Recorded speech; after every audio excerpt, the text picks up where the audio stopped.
Hello everyone. This is not a story for the faint of heart. Today, we will be stepping into the darkness of the most gruesome cases, where evil not only exists, but also leaves bloody and haunting traces.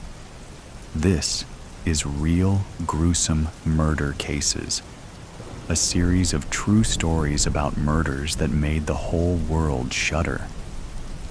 If you are ready to face the cold truth and the gruesome corners of humanity, come with me to delve deeper into each case. Baby Revenge Shalini. Life in New York seems to be carrying on as usual. Sirens are wailing in the air. The smell of hot dogs and coffee mingled in the air. The noise of the traffic, honks blaring, traffic and pedestrian lights beeping filled the air, along with jazz music coming from shops. Somewhere, I could hear the subway train rumbling into the station, but in every New Yorker's mouth is the latest gossip news: the murder of the infamous supermodel, Laura Myers, who was pushed from her balcony of her penthouse and plunged to death by her ex-boyfriend, Lyle Summers. And few hours ago, Lyle Summers confessed for the murder of Laura Myers. I walk down the sidewalk, bumping onto people, hurrying back to my apartment. On the way, I stop over at the newsstand.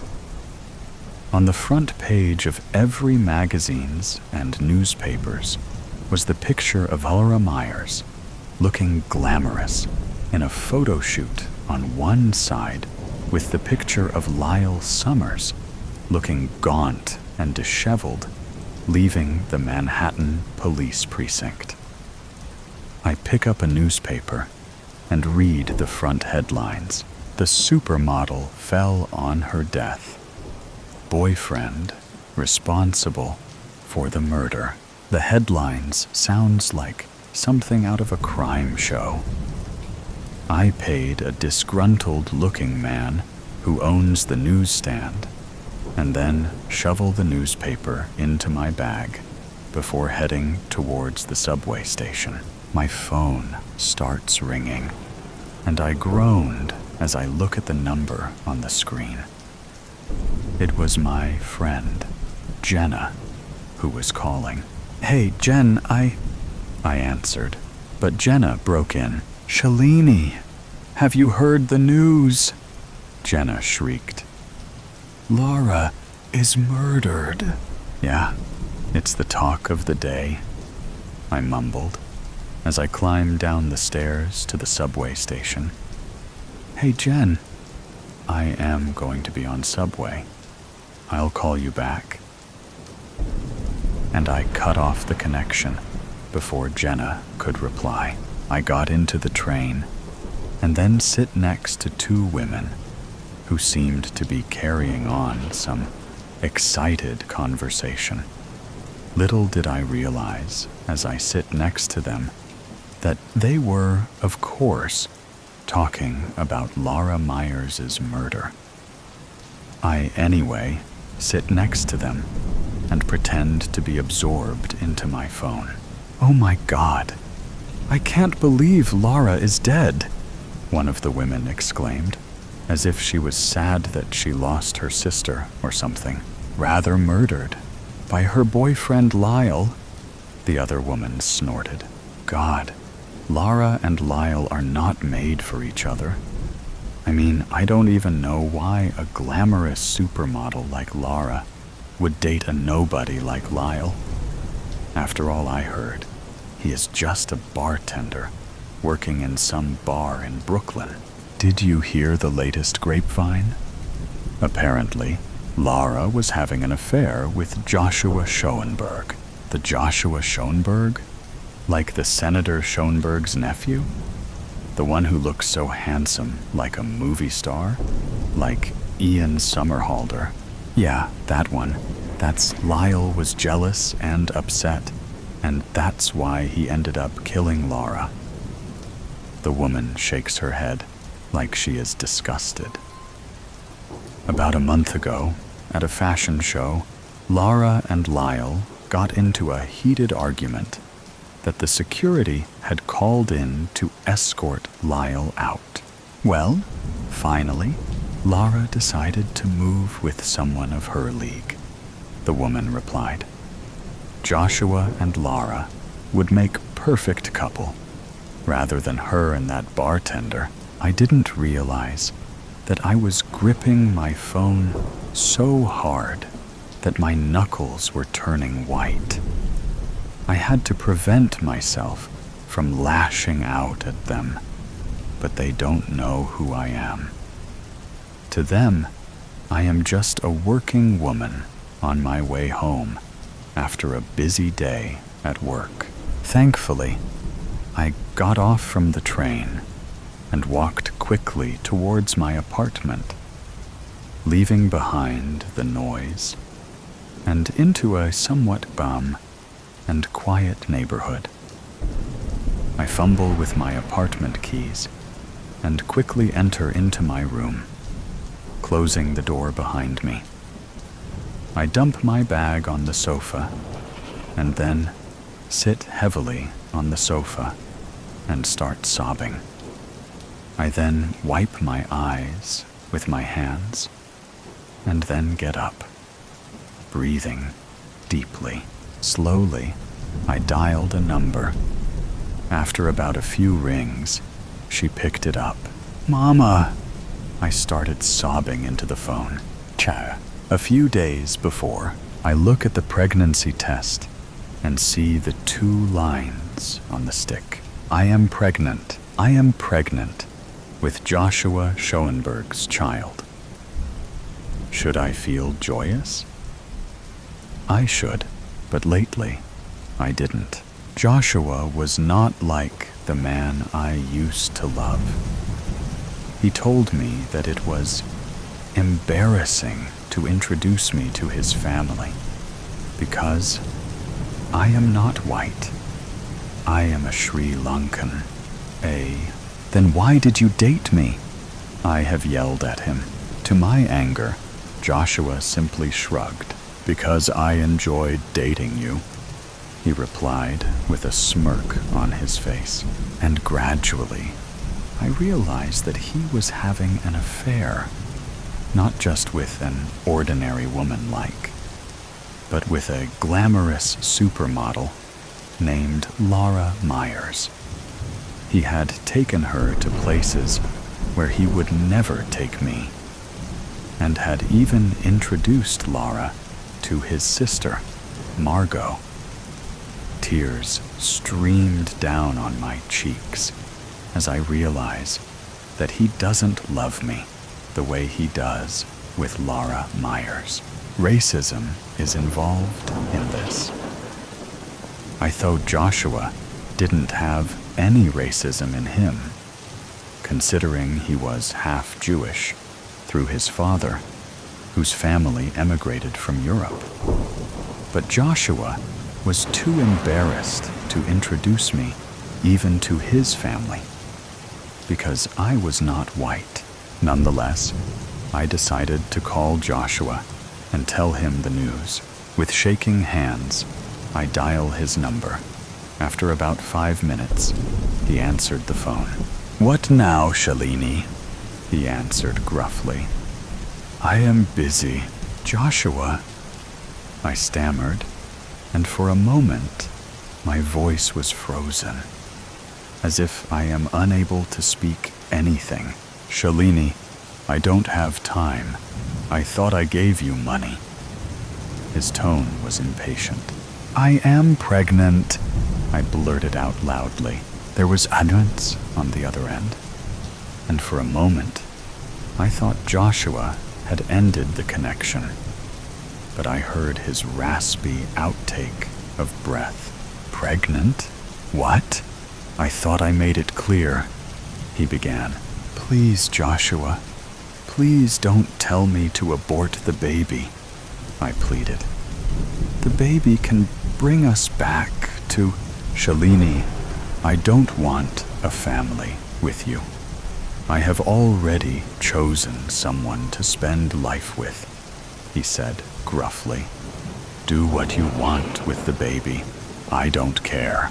And the line went dead. I stared at the phone. Do what you want with the baby. I don't care. Those words felt like sharp, icy words in my heart. Joshua Schoenberg is heartless and a complete different person from the one I used to love. And then I made a decision.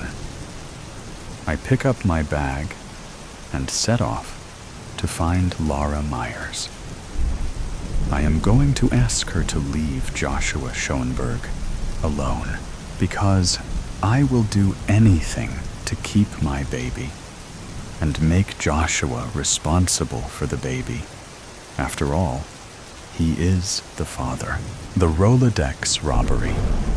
Last week, tragedy struck, and my home was broken into. I came home exhausted from work one day to see the glass in my door shattered, cupboards ajar, papers strewn about the floor. Naturally, I sprinted back outside and immediately called the police as my heart was attempting to shatter my ribs. Thankfully, the police showed up fairly quickly and cleared the house. Whoever broke in was long gone.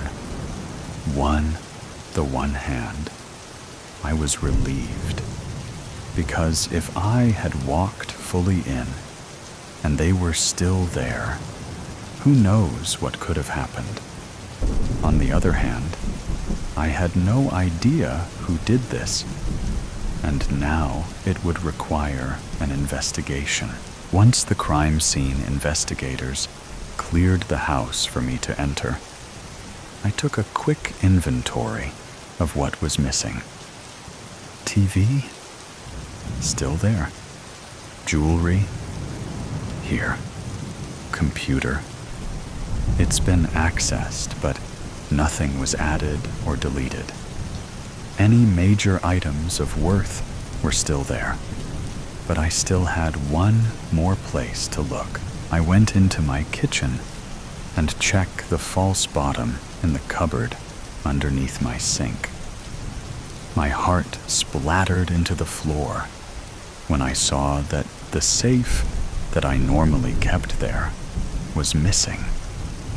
There was a giant, gaping hole in the dust where my super secure safe used to be. Officers, officers, I cried. I know what's missing. I know what they were after. One of them flipped to a new page in her notebook. Okay? What is it? My family's secret recipes. They were all in a Rolodex that I kept in a triple-locked safe that was hidden underneath a cupboard. The two police officers shared a look. Recipes? That's what all this is about? I took a breath. Yes, I know how it sounds. You need to understand that my family has been the top champion in every local, regional, and state bake-off for the last 10 years. I come from a very long line of exceptional bakers, and I'm willing to bet that if it came down to it, someone would kill for these recipes. Neither officer looked particularly convinced, but they wrote down my statement anyway. All right, Ms. Norman, we'll analyze our evidence and start on the investigation. We'll get back to you if we get some answers.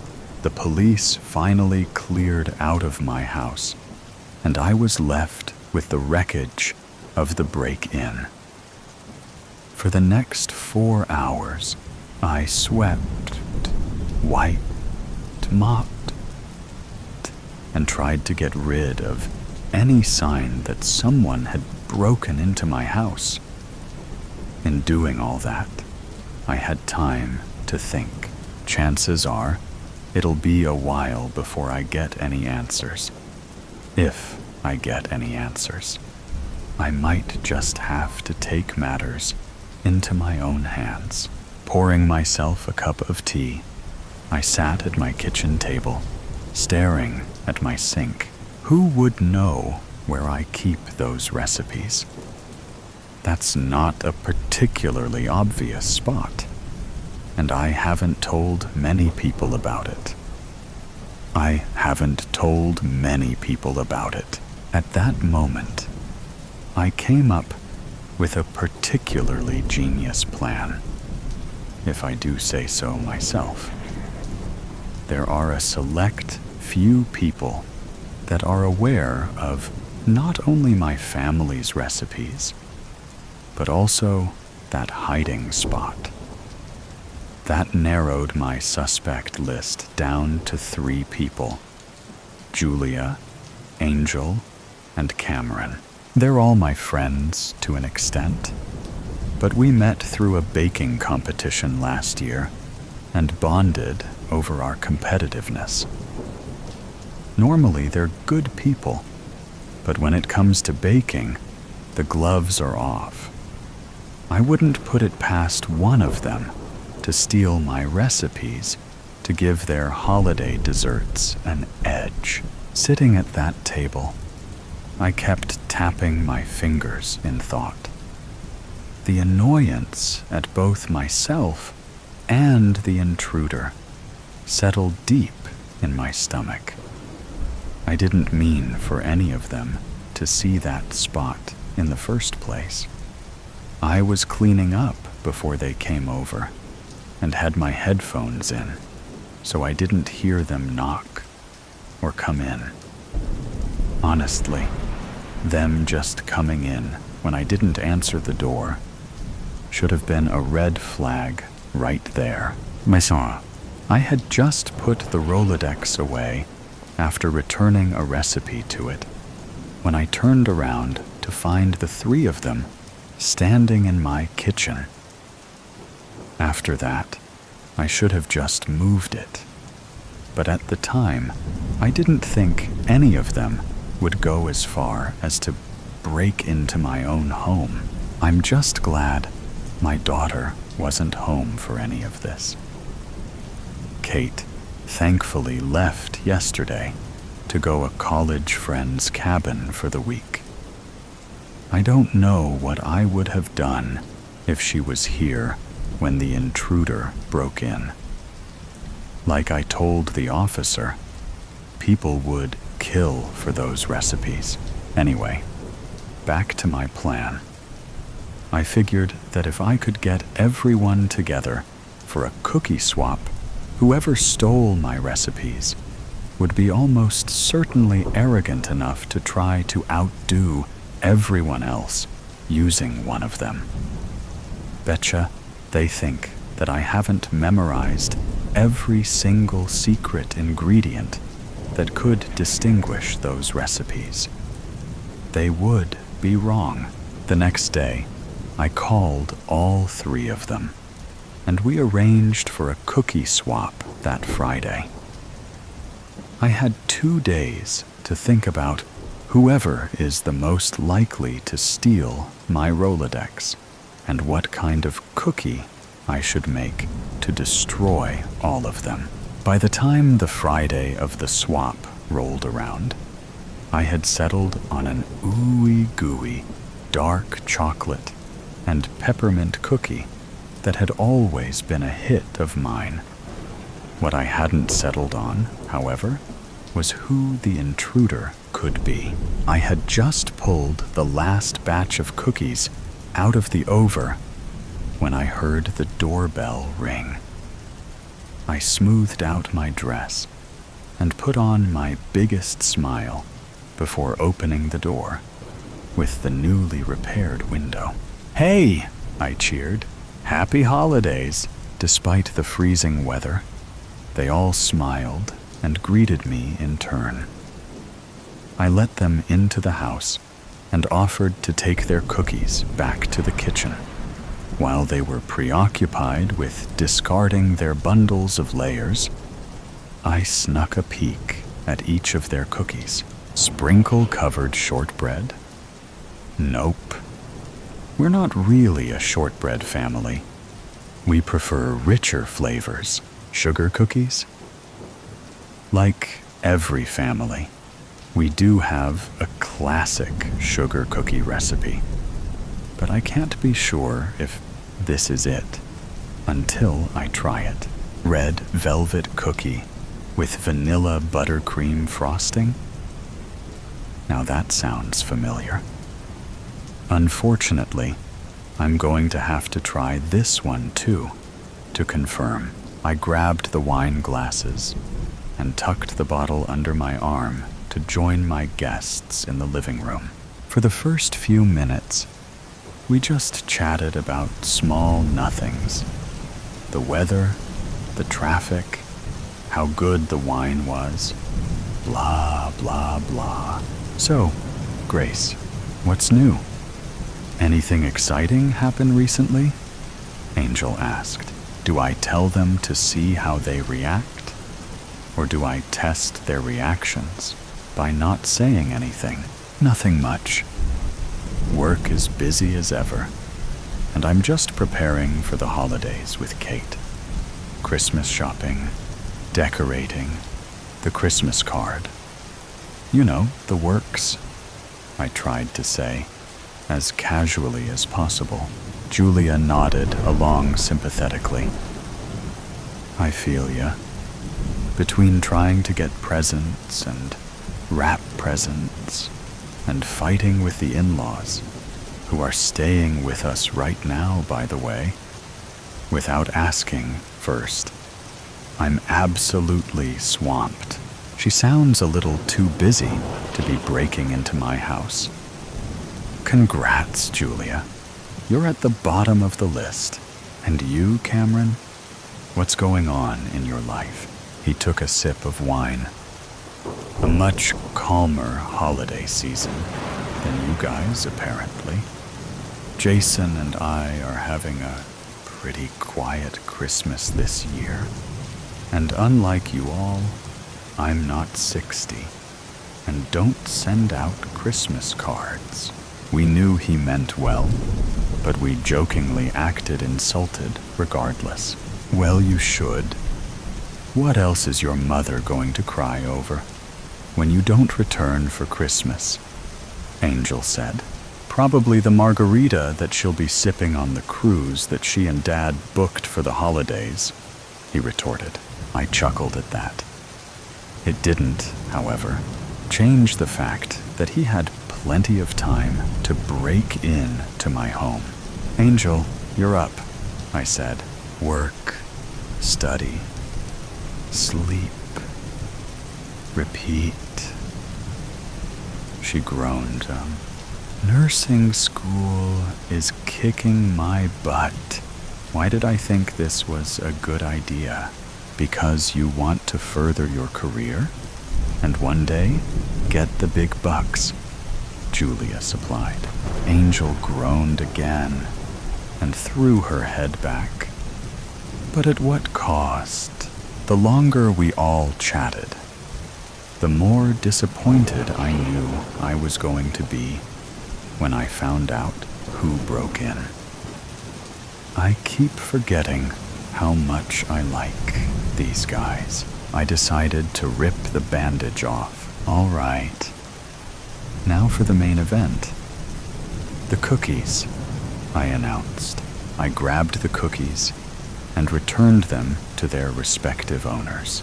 I'd like to go first, Julia provided, holding open her container of shortbreads. We all reached in and grabbed one. I put it up to my lips and took a bite. Crumbly, but not too dry. Sweet, but not overbearing. Still lacks a bit of flavor. Overall, for a shortbread, that's not too bad. Next up was Angel. We each took a frosted sugar cookie. Elegant design with the decorating. Not too dense, still flavorful, and no secret ingredient. Guess she's off the hook. Finally, it was Cameron's turn. I carefully took a nibble of the red velvet cookie, and right away, I could tell something was off. Well, this doesn't taste right, and the secret ingredient certainly isn't in here. Jason's on a bit of a vegan kick right now. Personally, not a fan, but I still thought I'd give vegan red velvet cookies a shot, he explained. I swallowed the cookie down. The things we do for love. As everyone took one of my cookies, I took a moment to think. No one had any of the secret ingredient or used one of my family's recipes. So, either they're not as cocky as I thought, or they didn't do it. As everyone finished their assessments of my treat, I prepared my next move. Actually, when I said not much was happening, that was a lie. A few days ago, my house got broken into. My family's Rolodex of recipes was stolen. I glanced over their faces. Dang it. Nothing but pity or shock. I'm so sorry. That sucks. That's awful. Are you okay? Thank you, but I'm fine. Wait. Why are you telling us this now? Cameron asked, suspicious. Well? All of a sudden, my phone started ringing. One moment, I stepped away into the kitchen. Kate, sweetie, what's up? Everything all right? I asked. Yeah, Mom. I just had a quick question. How much flour goes into the sugar cookie recipe? That was not what I was expecting her to ask. What? How much flour is in the sugar cookie recipe? I can't read Grandma's handwriting for this part. I took a breath. Honey, do you have all the recipes? Yeah. Sorry. I left the kitchen all a mess. I couldn't remember where it was, and Aubrey was rushing me. And I promised everyone that we would make our special sugar cookies. I left it all in the note on the door. By the way, did the Franklin boys apologize for throwing an ice ball through the window? All the pieces were coming together. It was my daughter who took the recipes and made a mess, and the annoying boys across the street that shattered my door window. My house hadn't been broken into after all. Her note just must have fallen into the puddle from the ice ball and gotten ruined, so I didn't see it. I felt a lot better knowing that none of my friends were to blame for this. No, they didn't. But I'll talk to them later. It's 2.5 cups for one batch. And when you add the secret ingredient, do not let them see. Understood? I told her. And please, don't take the Rolodex without asking me again. Sorry, Mom. Will do. Thanks. Love you. Love you too, I said. Before hearing the tone, I came back out to the living room, 20 pounds lighter with that new information. Where were we? I asked. You were telling us why you're just now sharing the news that your house was broken into, Cameron supplied. I looked at my friends, who could be competitive, but deep down would never go this far, and I felt guilty for ever thinking they could have done this. Just to be dramatic, I suppose, I said. With that, they all smiled, nudging my shoulder. Angel said, "Well, leave it to you." I smiled back and took a bite of my own cookie. Secret recipes or not, I'm a dang good baker. Attempted murder. New case, Noella. Thump. A stack of files in a manila folder lands on the desk in front of me, sending my papers flying. Great. Now my spotless office has papers everywhere.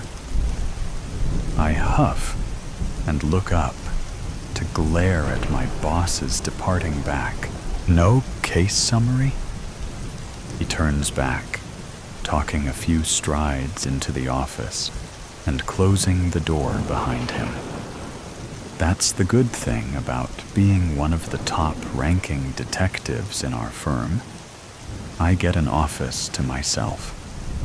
Unlike others such as Otto and Shorlick, who have to share one, it gives the privacy and thinking space one needs when uncovering confidential cases.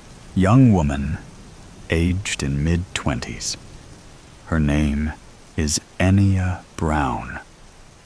Enya Brown? The Enya Brown I rescued from a dark alley a year ago? I turn back to him, nodding in acknowledgement.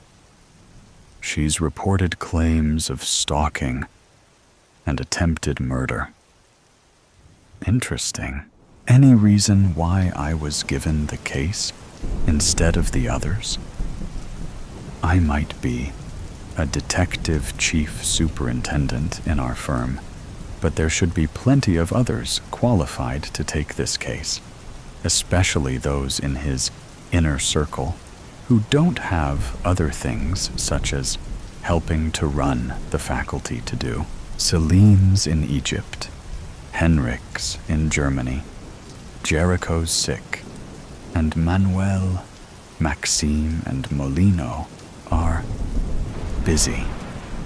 I don't want anybody else but the best detectives for this case. It's pretty serious, and there's little evidence at this stage. Only the best could pull it off. He pauses. Oh, and the client specifically asked for you. Make the Annery Feralis Detective Agency proud, Noella. Then he departs, leaving me to ponder the case. That still leaves Jane and Danny unaccounted for, and I have no doubt he knew that. But what's happened to Enya since that night in the alley? I told her to contact me if anything was amiss, and I've talked to her since then. But it's been precisely 13 months, 2 weeks, and 16 hours since I rescued her from the alley, and the incidents date back at least 2 years. Why now? It was 8:30 in the evening, and I'd stayed back at work a bit longer to finish up writing a case report. The weather was miserable, having rained just minutes before, and the cobblestones were slick with water.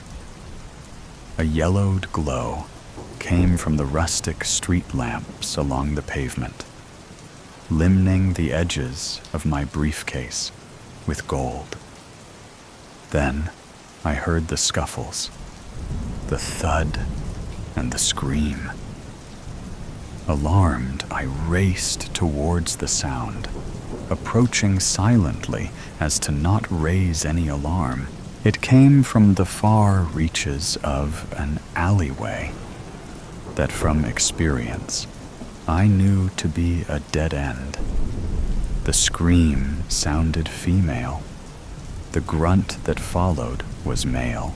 I peered into the alleyway to see an auburn-haired female struggling against a bulky, dark-haired male's solid grip. She was pinned to the wall, and the brute was touching her in awful places, pulling at her clothing and drawing a dagger as she fought back. She stilled at the sight of the knife, and knowing her chances were slim, I slipped silently down the alleyway. Within moments, I had my arms around the brute's neck and a foot hooked behind his ankle. He slashed with the knife, and without a second thought, I'd kicked it from his grasp.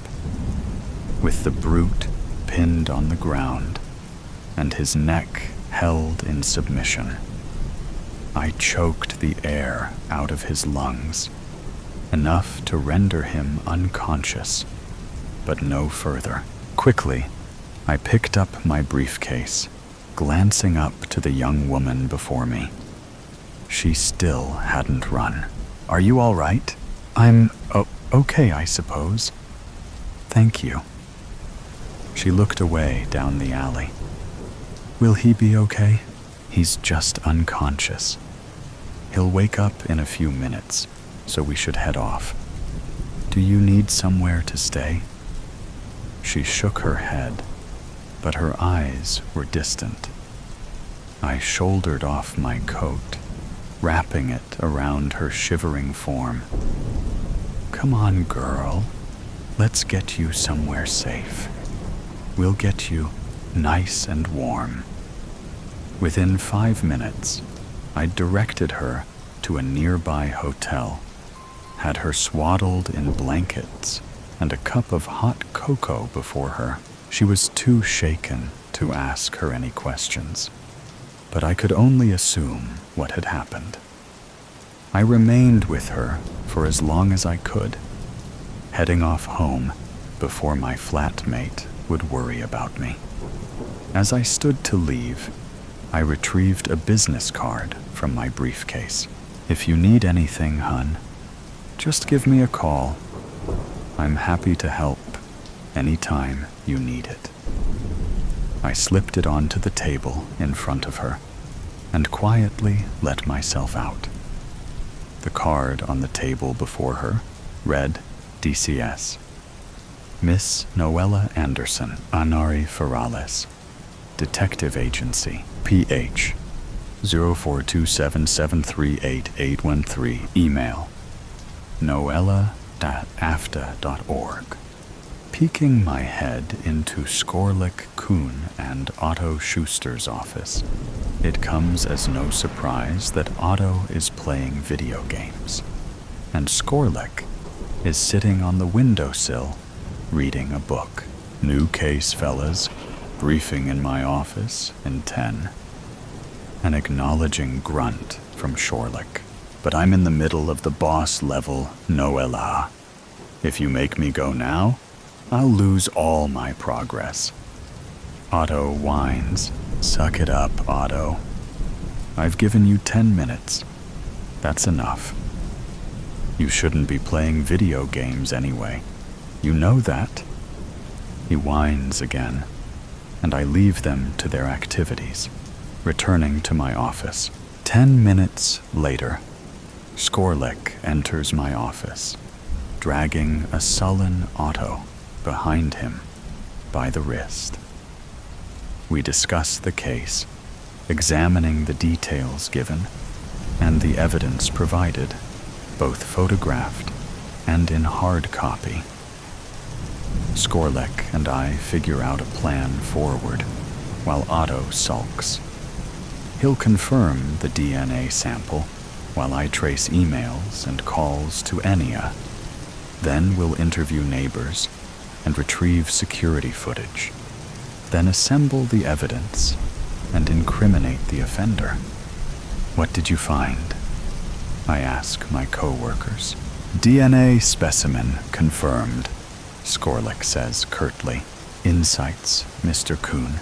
There were a few sets of DNA on the letter, including Enya's own, but I narrowed down the suspect list to 2 brothers, Avery and Scott Lancaster, and another man called Jeremiah Hayes. They're the ones that fit Miss Brown's description. Mr. Hayes is suspected to be a friend of the 2 brothers. He could be involved with the case."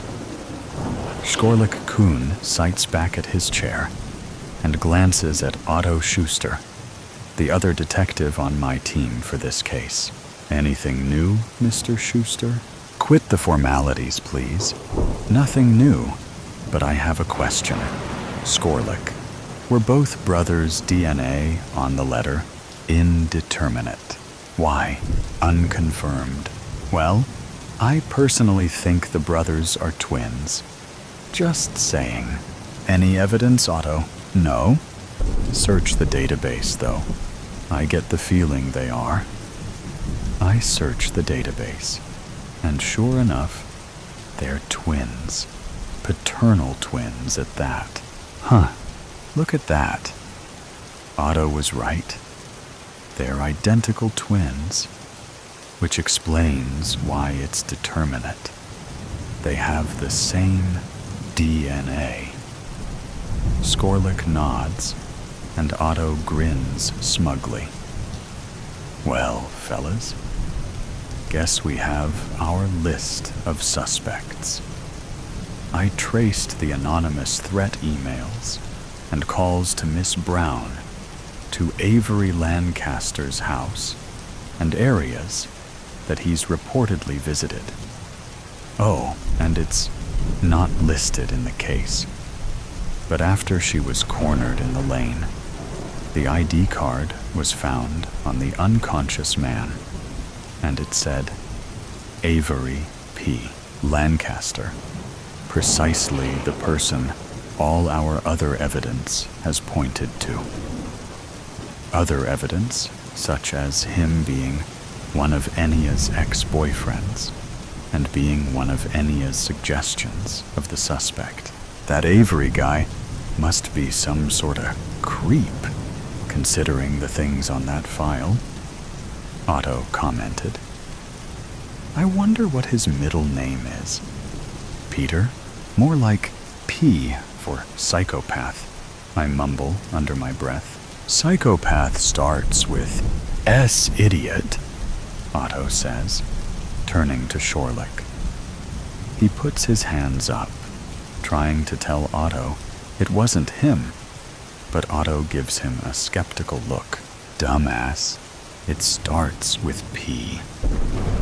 Skorlik mumbles, glancing back at me. Meeting over. I get up to leave as they start to squabble. Psychopath starts with P, Otto. You should have learnt that in high school, I say, leaving Skorlik's relieved face and Otto's infuriated expression behind me. Walking door to door in Avery Lancaster's neighborhood, Skorlik, Otto, and I have found very little. The young family that lives across the road said that he's a nice guy that tends to keep to himself, but they'd only moved in recently, so could not provide much detail. The lesbian couple and the old man living either side didn't know anything of interest. Overall, there wasn't too much evidence that they could provide, but they agreed to let us view their security feeds that had a view of his house. That only leaves interviewing Avery himself. Knock, knock. The hollow sound reverberates through my fist as I knock on Avery Lancaster's front door. Good morning. Is there anything I can do for you? Avery's puzzled face steps out from behind the door. Yes, sir. I am Detective Chief Superintendent Noella Anderson, and these are my colleagues, Otto Schuster and Skorlik Kuhn.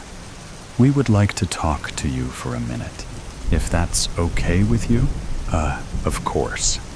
Is anything wrong, miss? He looks genuinely oblivious and concerned, and I'm nearly convinced he could be a great actor. We'll speak inside, please. Was it my brother? I told him that rock adventure was a bad idea. I raise a brow. Your brother is fine. if we may. He lets us in, leading us through impeccably neat rooms and into the dining room. It's business time. Do you know why we're here, Mr. Lancaster? If it's not my brother being a doofus, then no, I don't. Should I know? Perhaps. We are here to ask you a few questions about Enya Brown. Brief pain flickers through his expression. Is Enya okay? He says, barely a whisper. Considering what's been happening in her life lately, she is doing rather well. You wouldn't happen to know anything about her recent activity, would you? No, I don't. I haven't spoken to her since we broke up, and I haven't seen her since. Interesting. Did you know that she's filed a case for stalking and attempted murder with the AFDA? What? You are the prime suspect, and all the evidence leads to you. So if you could tell us the truth, that would be greatly appreciated. He nods. Now tell me again, when did you last see her? About 2 years ago. We went out with a few friends, but I didn't really talk to her. It was still awkward from the breakup, right? Was anything of notice said? Scott said she was hot. Enya ignored me most of the evening. But no, nothing of notice. Now why did you and Enya break up? She was going to study overseas, and my grandmother had just died, so the timing wasn't great for either of us. It pained us both greatly, but we knew it was the best for both of us. Neither of us have been in a relationship since, at least as far as I'm aware. Would you be jealous if another guy showed interest in her? No? I would respect Enya's decision to move on. She deserves to enjoy her life. Oh, come on, Otto bursts out. Quit the sappiness. If you haven't seen her in 2 years, then explain why 1 year ago she was attacked in a dark alley by a man fitting your description, wielding a knife. A man, I might add, that had an ID card with the name Avery Lancaster on it, or why your name was encoded into a death threat letter to Enya, Shorlick adds, and why the threatening calls and emails were traced back to your very house. Avery gets paler and paler with every question, as if realizing that he has no way out, realizing that he didn't hide his tracks well enough, and he was caught. I don't understand what you mean. You hear what we said, Mr. Lancaster. Your DNA was found on the letter, and there are all these other cases of evidence. Do you mind if we have a look around? We show him our search warrant, and he nods solemnly. Avery leads us around the house, showing us through the different rooms of his house. There's nothing much of notice in any of the places we search. This guy is pretty good at hiding his evidence. And this is the guest bedroom. My brother keeps some of his stuff here sometimes. We nod and have a poke around. We're just about to finish up when I spot a discarded plastic bag in the wardrobe. What's that, Mr. Lancaster? I don't know. Some of my brother's stuff. He visits sometimes and keeps some stuff here. I don't monitor his stuff. This room is the only place I allow him to put his stuff wherever he wants, and I won't clean it up. May we look inside? Of course. We open the bag curiously. with our latex gloves on, as not to disturb the possible specimens. The bag opens to reveal a pair of worn, woolen, fingerless gloves, a roll of sticky tape, an ID card bearing Avery's details, and a few folded pieces of paper. Skorlik pulls out one of the pieces of paper and reads it aloud for my dearest Enya. Really, I thought you'd have noticed by now. Our connection is true, and I love you dearly. Must you always hide from me? Show me what you can do in bed. Can you do that? Otherwise, I will finish what I started that night in the alley.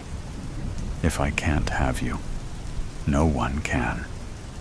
Terror upon you, shall you not oblige? Take what you want from me, but I will always prevail.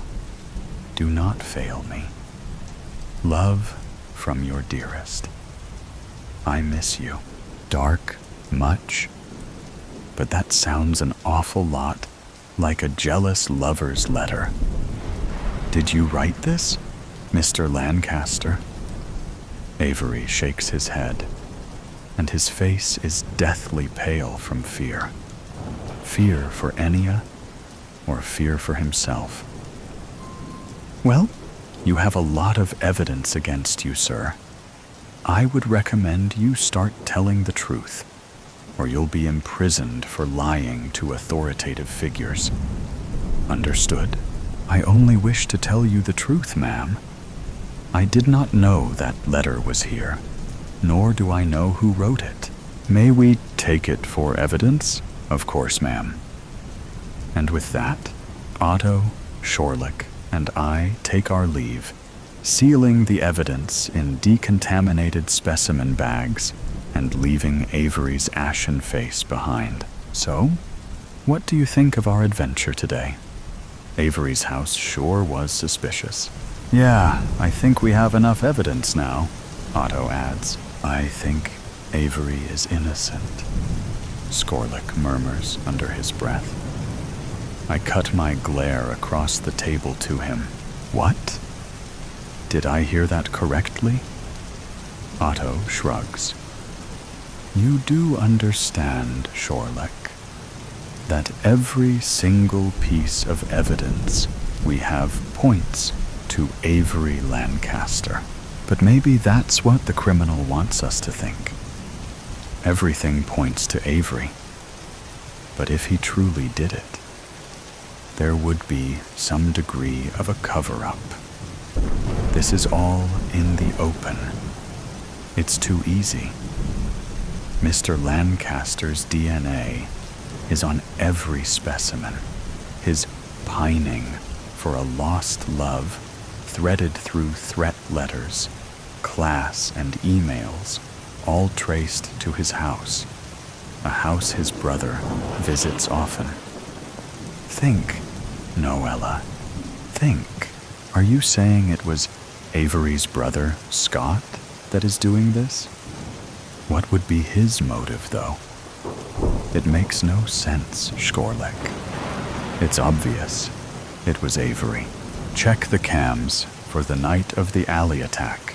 I pull up the feeds from various residents' security cameras and go back to the date of the attack. We watch as a car pulls up in front of Avery's house, and Avery gets out, knocking on the front door. Must be Scott, I conclude. And sure enough, a second Avery greets him at the door. They go inside, and about an hour later, one of the Lancaster twins comes out holding a plastic bag, and there's a lump under his hoodie near his hip. The knife he pulled on Enya. Turning up the audio, we hear a voice yell from inside the house. Can you get me milk while you're at the supermarket? Thanks. See ya, Scott. Scott comes outside and gets into one of the cars that had been parked outside before he'd arrived, presumably Avery's, and drives off. Why didn't he take his own? We skip ahead to the dates of the emails and calls from Avery's house, and Scott had visited on every single one of them. Didn't Avery mention something about Scott having the hots for Enya? And he seemed pretty concerned for her, Otto suggests. But Skorlik and I's attention is elsewhere. The letter. The realization dawns on both of us, and as I peer over his shoulder, I notice something I hadn't when he'd read it out. Each sentence is on a new line, and the first letter of every sentence forms another message. From Scott L. My face slackens with the realization. Do you see it, Skorlik? He nods solemnly. It all makes sense. Their DNA is the same. Being twins, Scott tried to avert the attention from him, turning it on his identical twin. But ultimately, his diversions failed. He's been found out. Otto. It was Scott. The letters and the ID card prove it. It was Scott, I murmur. So it was actually Scott C. Lancaster, the evil side to his angelic brother, Avery, Otto says, in an exaggerated, scheming voice. Seems to me like his initial was a foretelling. C for criminal. He smirks, and we all burst out laughing, the relief enveloping me that Enya would finally be safe and that we'd done it. Suicide pact. Every Friday, my parents cook the most delicious turkey that has ever existed on Earth. They use natural ingredients that I have never heard of before. Every time they make it, I ask them for the recipe. They just never tell me.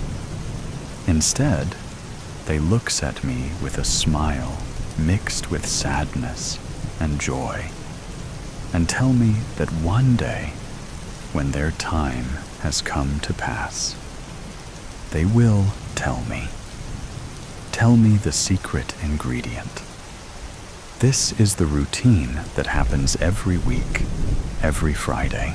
Little do they know that their time will be my time too. Although I know that my parents won't tell me the recipe, I give it another shot. Walk up to them, give them my best smile, take their hands, and ask. But they already know what I am going to say. They grin and shakes their heads, nodding towards my room, sending me the message to get ready for bed. I sigh and slump towards my room. I stop in front of my door. The door is decorated with pictures from my favorite band. The picture on the very left makes me smile. It's the picture of my favorite band member making a silly face. I laugh dreamily and stare into his brown eyes, but I'm not the only one laughing. Soon enough, my older brother Luke is pounding me on the back and laughing. Not really a nice laugh either. Lola, you've got to stop this, he chokes out. Stop what? I demand, my brows furrowed. Stop joking around with your pictures. It's too funny to handle. I raise my eyebrows high and stare at him, long and hard. Finally, I shoot him a glare and step into my room. I don't forget to slam the door right into his laughing face. See, this is the reason I need to get away from my family. My brother. He is so annoying. You wish that you weren't born. And I don't. Yes, I am killing myself because of my brother. It was either this or run away. But if you run away, you just get kidnapped and killed anyway. So what's the difference? Once safely in my room, and my brother gone, I sneak into my closet and pull out the small but strong bulletin board that I got from my grandmother on my birthday. I forgot to check yesterday's square on the calendar, so I will do it with today's. I take the white chalk I have been using the past month out of the box that it was in and slash 2 white lines next to the others. When done, I carefully put everything back in my closet and lie on my bed. Breathing slowly, I run down the suicide plan in my mind. When I come back to my room from brushing my teeth, something in the room is different. The lights are off. Did Mom come in here? Dad couldn't, because he's in Miami for work. Oh no. What if my brother came in here? I try to shrug it off and crawl under my covers. The whooshing of the wind outside quickly drowns me in my sleep, and all my thoughts are lost. The next morning, I get up late. I quickly eat breakfast and get ready for school. I arrive at school on time, but I'm still worried about the lights turned off yesterday. Someone must have went into my room, did something, and forgotten that the lights had already been on when they went in. My worried look must be severe, because Angie, my best friend, asks me if I am all right at lunch.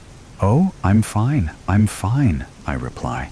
Her head is cocked to the side, and she studies me closely. I try to give her a brief smile and shrug it off. This is a good idea, because Angie knows that my shrugs are all truthful and intentional. I feel so bad, though, for betraying and lying to my friend, even though she can help me get out of this mess. I remind myself that some things are meant to be dealt with alone and individually, but I still feel bad. So before the lunch bell rings, I ask her if she wants to come over, and her face lightens. She tells me, of course. When school ends, we meet up at our usual spot near the gate and start to walk towards my house. We talk about the usual things: hallway gossip, grades, and boys. When we get to my house, we watch a movie and make slime, which fortunately takes my mind off things. Before Angie leaves, she hugs me tight and whispers into my ear that she knows something is wrong and that she can help me anytime with it. She tells me that I am never alone. If only that were true. Even after our time together, Angie and I only used up 3 hours of our time. I still have 1 hour left to chill. I get bored, so I decide to slash today's mark earlier than usual and head into my closet. When I pull out the bulletin board, though, all the tally marks are gone. I'm so shocked that I gasp out loud. What? I what? I stutter. I was not going to let this go. If someone had done this, only my brother could. My mother wouldn't do such an evil thing. But if my brother had read the notebook, then he would know that he was being such a pain. I wait until he comes home from work and confront him. It did not work as well as I thought, though. He convinces me that I can't kill myself because of one person, that I need more bad things in my life to hate myself enough and kill myself. We sort it out, and he swears to not be much of a pain anymore. I guess some things are meant to be dealt with by talking and not action. I have learned my lesson. Murder. Hi, Miranda. I'm officially Officer Zionel, but you can call me Zoe. I just want to ask you a few questions about the recent situation. Zoe, don't say recent situation. It's stupid when we all know that what you mean is murder of your father. You're a feisty kid, Miranda. Thanks. I take it as a compliment. Now that we got that out of the way, do you remember exactly where you were at exactly 6:53 p.m. on July 17th? Gosh, I don't remember. It seems that all of my memories have been wiped from my head. Miranda! Okay. I won't be a brat. But you said yourself that I'm feisty, Zoe. I didn't mean it as a compliment, like you took it. Whoa, ho, ho. She's got an attitude, too. I think we'll get along. So, what's the real answer to my question? I was at the bowling alley with my twin Maya and our best friends Sarah and Diavian. We were about to eat pizza before the next game. It was a tournament. When Gima called and said Dad was shot. Long story short, me and Maya left before we could finish the tournament, and our friends lost. That's what Maya said. But who's Gma? Maya mentioned a grandma, but not a Gma. Oh, right. Maya calls our grandma, but I call her Gma. That's what I called her when I was little, and I couldn't say grandma, and it stuck. All right. How did your grandmother know that your father was hit? She went over to our house to drop off some books that I had left at her house. And that's when she found him. Dead as a doornail, right there on the kitchen floor. You and Maya's stories are matching up, but Maya seemed a lot more emotional about this than you do. She was practically sobbing as she talked to me. Why are you so cool and collected? Zoe, do you seriously not realize that Dad is not Maya and I real Dad? That one left us before we were born. Don't have a clue where he's at. When Mama married Rob, Maya warmed up to him immediately. I was not so cooperative. I've never been close to him. Yeah, he's always been there for me, but he never, and will never, now, become a father to me. When I first found out about it all, I was a little upset. But it only took me a day to be over it. Maya, like you said, is still a wreck. Oh, I understand now. So, the first person your grandmother called was you. Not Maya, or your uncle, or any of your aunts? Not even your mother? Yeah. Now remember that this was Mama's mama. She didn't want to hurt Mama right away. Maya would be too sensitive too, and she didn't have any of Rob's siblings' numbers. So, the first one she called was me. Simple as that. Maya told me that your grandmother called you first because she thought you were closest to Rob. You're a bad liar, Zoe. I know my sister like I know my own mind.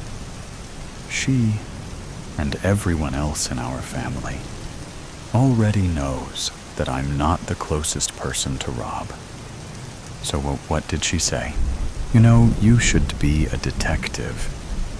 I did my best lying, and you still got me. That could come handy in a lot of situations if you become a part of the force. Yeah, whatever. What did Maya say?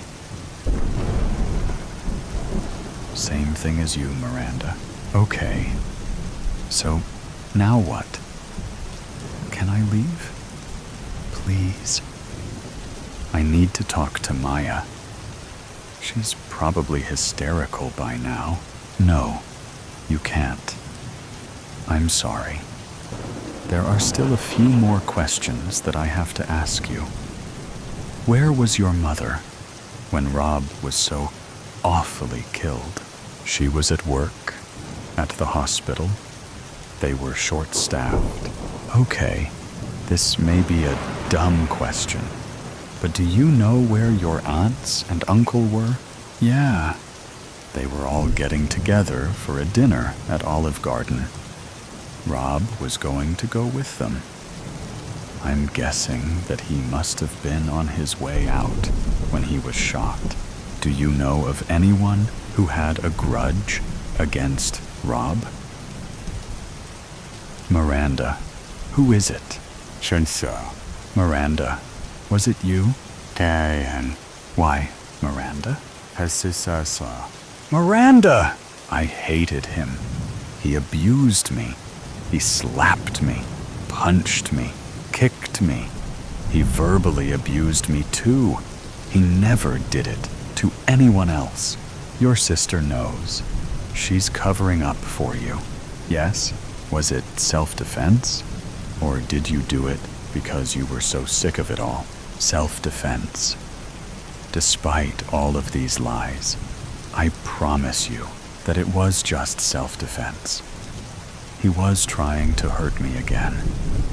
He was screaming at me. I went into his room and got into the gun safe. I pulled the gun out. I hid it behind my back while I walked downstairs. In the kitchen, he started to slap me and punch me in the gut and face. After a few minutes, I just shot. I couldn't stop it. It is possible for us to prove that. So you wouldn't be put in juvie. For now, though, you'll have to stay here at the station. I'm sorry, Miranda. I can tell you're telling the truth, but I can't release you until we can prove that. Now that you've admitted that, I understand. All right, come with me. We're going to go talk to Maya. Miranda! Oh, God. You told her, didn't you?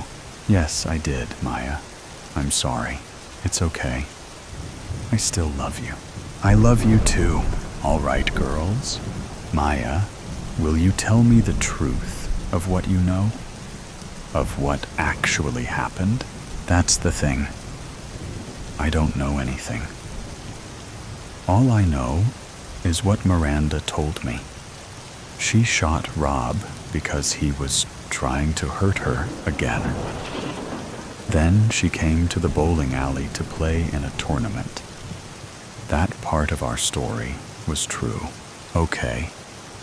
I'm going to call your mother to pick you up, Maya. Miranda, you stay with her until I come back. Okay, all right. A fatal prank check. The day started off like any other April Fool's Day. Minor pranks, like taping the bottom of the faucet and letting all the water squirt up at the person's face and clothes. Unplugging the copy machine so others can think it doesn't work, and they have to handwrite it. Sticky, noting a random person's cubicle, and placing an upside-down cup that says, "Don't move this cup unless you're going to kill it," on someone's desk who's scared of insects. But come to find out, there isn't anything under it. There are much more pranks that happen at our company's office. It was just a matter of time until someone took it overboard. That someone wasn't just a someone. We were all included. Tommy Miller was just the poor guy who had it done to him. We all swore that day. We swore that we wouldn't tell, that no one will find out what happened. I knew all things. Or did I get it all wrong? After all the pranks were over, everyone was at the edge of their feet, hoping that all the pranks were completed. Little by little, an untouched prank would make its way through. But it was fading, and everyone could work at peace. Our boss, David Klon, never liked attending work on April Fools. He stopped coming after one of his employees, Saran, wrapped his whole office. When I mean the whole office. By the time he cut through the layers of Saran on his door, which took hours, he walked into a room and office equipment covered in layers of fine plastic. It was honestly the cherry on top to past pranks, stealing his coffee machine and his backup, removing his fridge away from his room, and potentially removing all his furniture. These were great boss pranks, and I'm surprised no one got caught or fired. The day was almost ending, and daytime shifters were exiting the building. It didn't matter, because the daytime shifters consisted of 4 to 5 workers. The main workers of 6 to 10 workers were us, the all-time shifters. It consisted of Matt Donovan, Sophie Mari, Carson T., Maddie Marone, Evan Tyson, Mickey L., Victoria Stallion, Tommy Miller, and I, Francis D'Angelo. We were all somewhat close, definitely in age, but somewhat in communication. The only person who stayed to themselves was Tommy. He was the quiet businessman type, focused on his own work and prioritizes. He thought the office pranks were stupid, although he didn't directly say that. He had a short comb-over cut, his brown hair nicely gelled off to the right of his head. He wore suits, the nice kind. He arrived early to work, never arrived late in his life, I suppose. Matt Donovan stood up from his cubicle and gathered everyone who was left in the office, except for Tommy.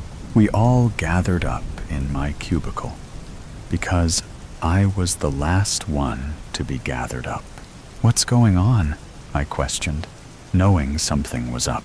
Matt replied quickly, "We're going out. Having fun tonight." We all know we're the brilliant masterminds that are behind all the crazy pranks. He was wrong. At least this time. I had nothing to do with any pranks this year. I ran out of things to do. And although that seems awful, me, Francis D'Angelo, pranking innocent co-workers of mine. I know, but it's fun and a one-time, each year type of thing. So, that's all? You want us to all go out? Like to the bar? Victoria asked. What I think Matt is trying to say is that he wants us to go out so we can turn up and congratulate ourselves for being awesome pranksters, Carson said. He was always the goofy one. That's not what I meant. I do think we should celebrate another year of great pranks, but not yet. I think we should all do one final prank, Matt said suspiciously. He made my spine tremble when he talked like that. Okay, Matt. April Fool's is practically over. What is the big prank about, anyway? I wanted to know, too, just as much as Evan did. Well, my dear, dear Evan, we're going to prank Tommy Miller. What? I couldn't believe it. Why Tommy? He was, I don't know. He was just different. Pranking him tonight was stupid. Matt, that's stupid. Keep your voice down, Francis. You don't have to be a part of it. We won't exactly need you anyways. And what is that supposed to mean, Matt? I'm totally in.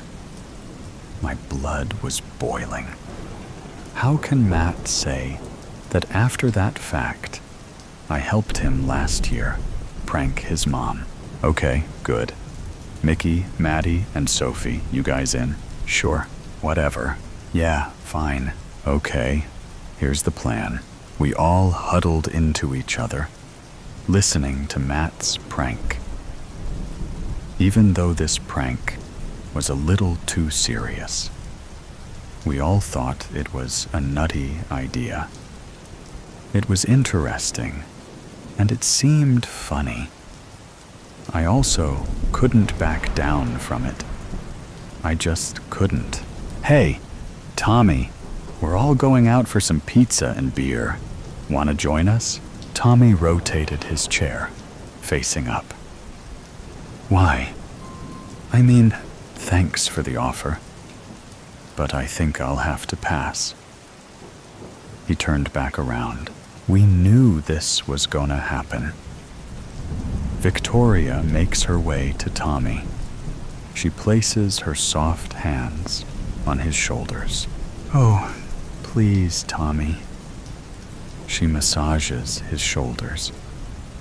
I think you should hang with us. You're always so. She stoops down to his ear. Tense.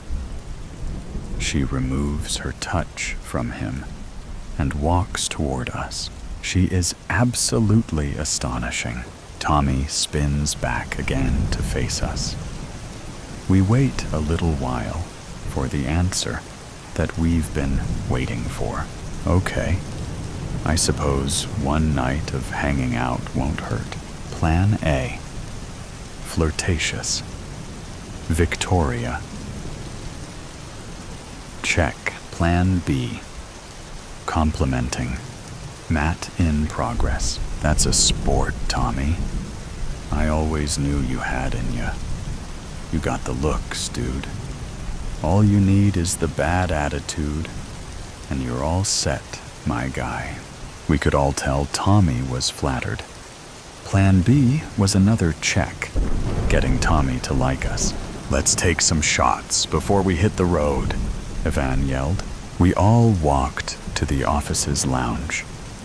As soon as we walked in, Ivan and Matt hunched over a barrel-looking thing. They pulled out 2 bottles of vodka.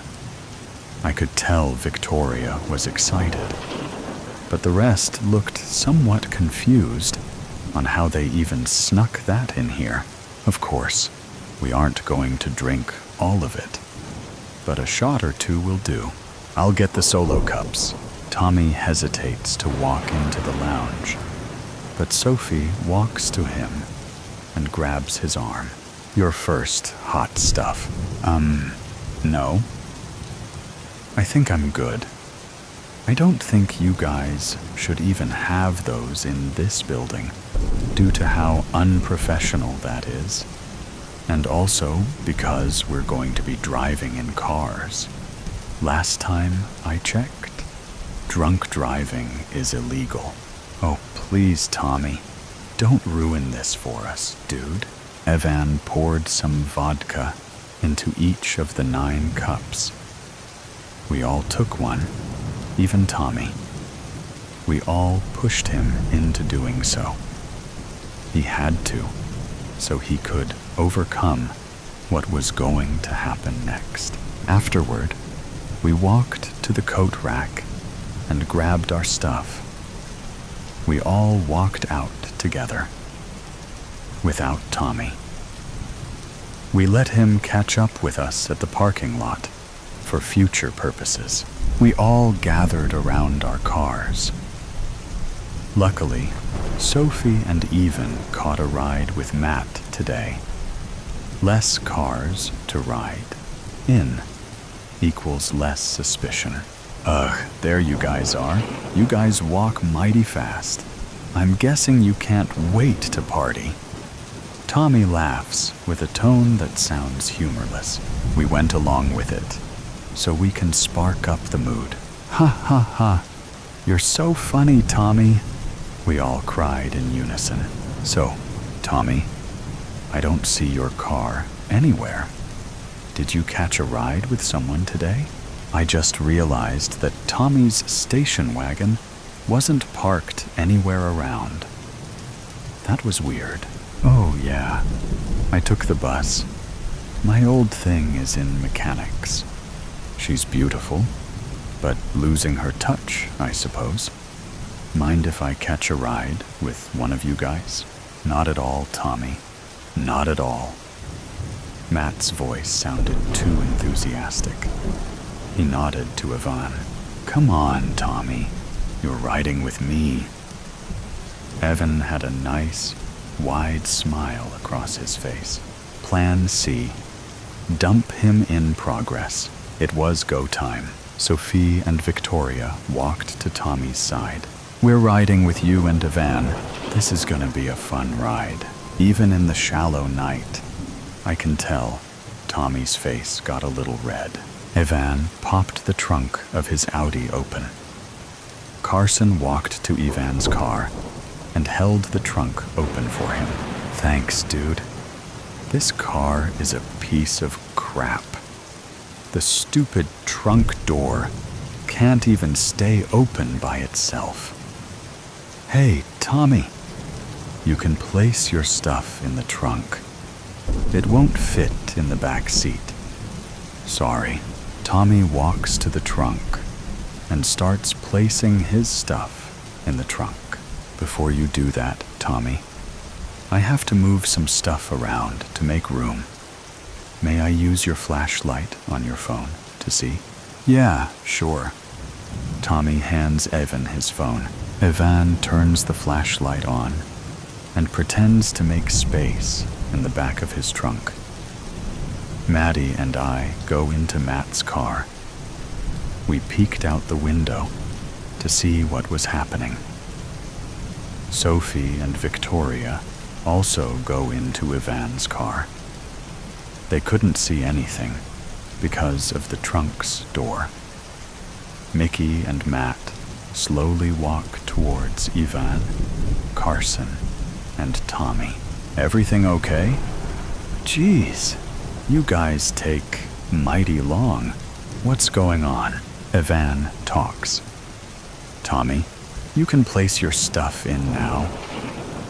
Tommy did as Yvonne said. We're just trying go time. Mickey and Matt shove Tommy into the trunk. Mickey pins Tommy down, and Evan removes a roll of duct tape from his pocket. Ivan tucks Tommy's phone into Matt's pocket, rips a chunk of tape with his teeth, and smacks it onto Tommy's mouth. Happy April Fool's Day, Tommy. You gotta live a little. Matt waves to Tommy. Carson slams the trunk door shut and enters into a separate car with Mickey. Plan C. Dump him. Check. On to Plan D. Plan D.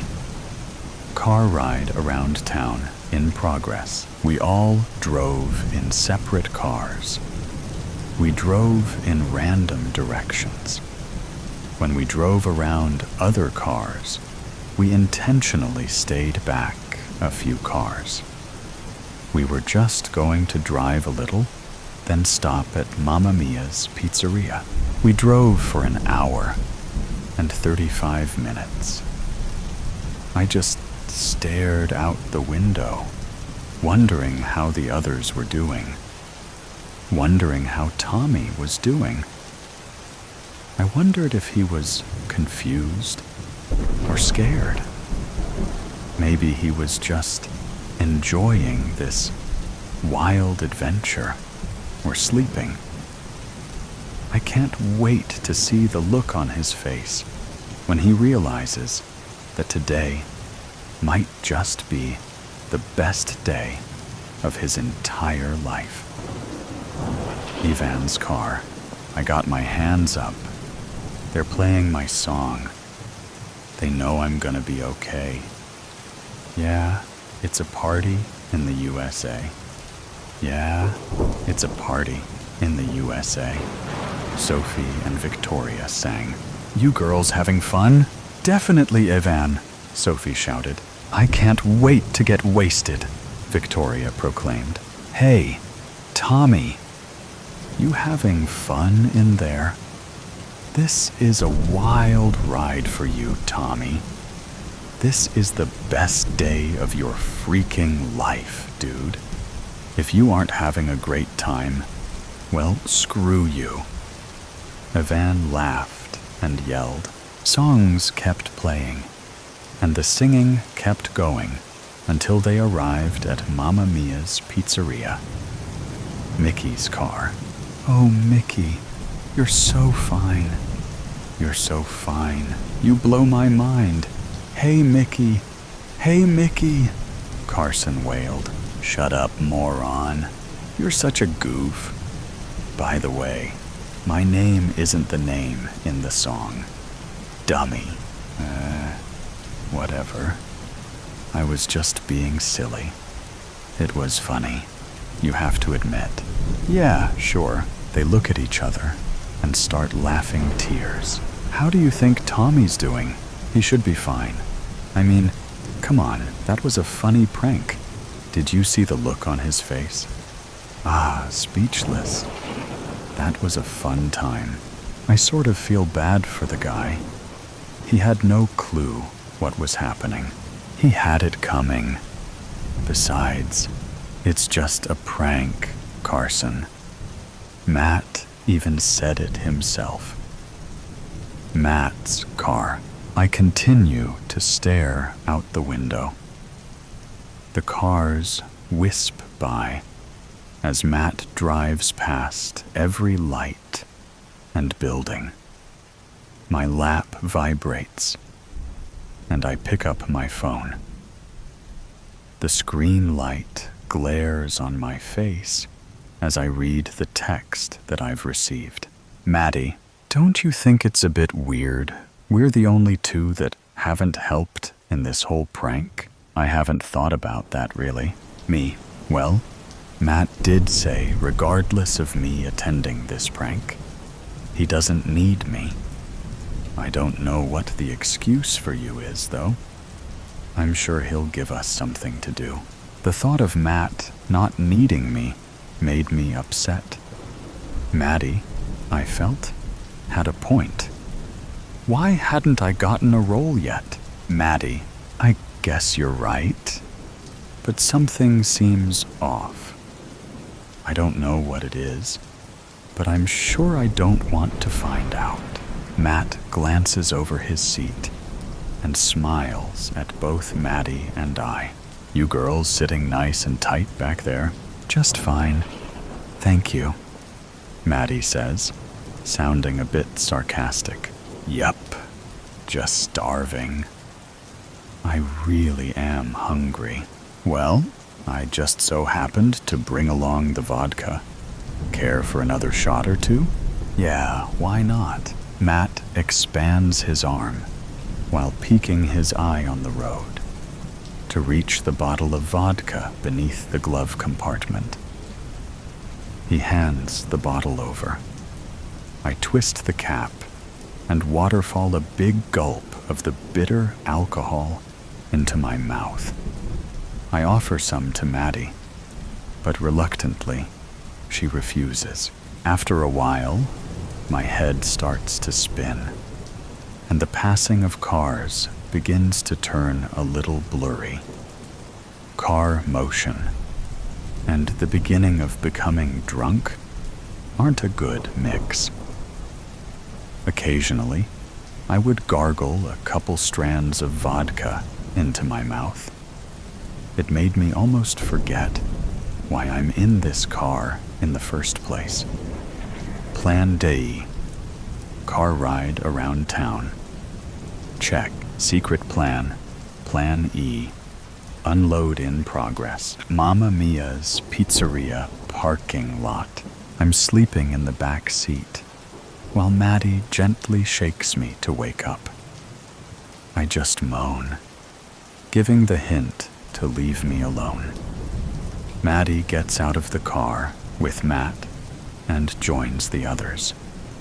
As everyone heads inside, Tommy and I are left alone in separate cars.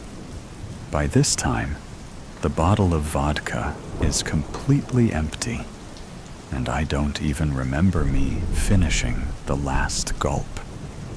I lie back with my eyelids feeling extremely heavy. Everything around me was a bit muffled. I felt prickles all over my body. Do you have Maddie? Yes. Do I? Yes. Now. It's all set. Let's go. Maddie? Matt?